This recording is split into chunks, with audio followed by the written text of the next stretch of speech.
Francisco Pazanin, horloger habilleur, et je travaille chez Audemars Piguet depuis quelques années.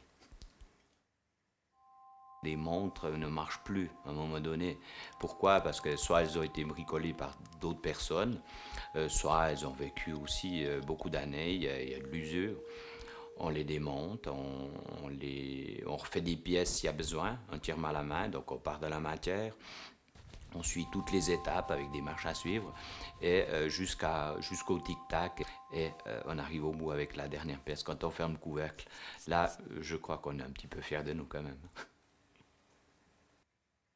Il y a des montres très rares qui nous arrivent et ces montres, c'est une ou deux montres dans notre vie qu'on peut toucher. J'apprends, mais incroyable. Et ça, c'est à chaque fois que je découvre quelque chose, je me remets dans la peau de cet horloger qui l'a fait avec moins de moyens que moi. Tous ces outils aujourd'hui qui nous aident énormément, eux, ils ne les avaient pas. Alors je suis admiratif devant ces chefs-d'œuvre qui ont été faits. Et aujourd'hui, ben, je crois qu'il faut transmettre tout ce qu'on a appris déjà d'eux et tout ce qu'on a appris par nous-mêmes. Et je crois que c'est une richesse.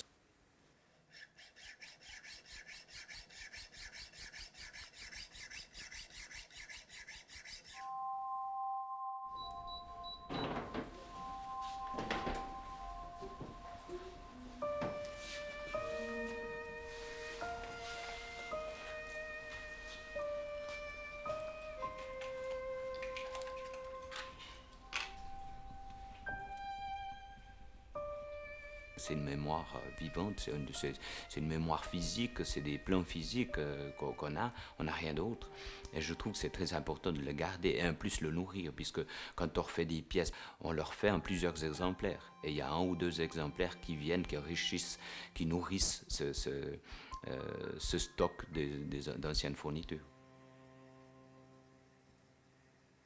Je dessine souvent sur un cahier ou bien sur des feuilles et ça peut représenter un petit peu ça. Donc là, on a trouvé une grande complication avec un mécanisme spécial qui a un saut instantané au niveau du 40e, qui est une chose très très rare qu'on a fait très peu chez Audemars Piguet.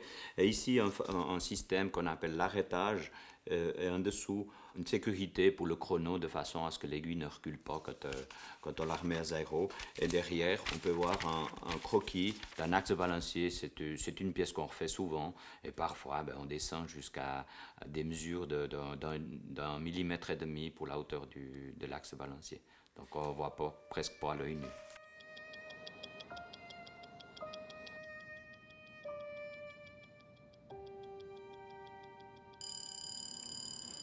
On est des horlogers apprentis, puisqu'on apprend tous les jours. Avec un peu plus d'expérience qu'un jeune horloger, mais on reste des apprentis.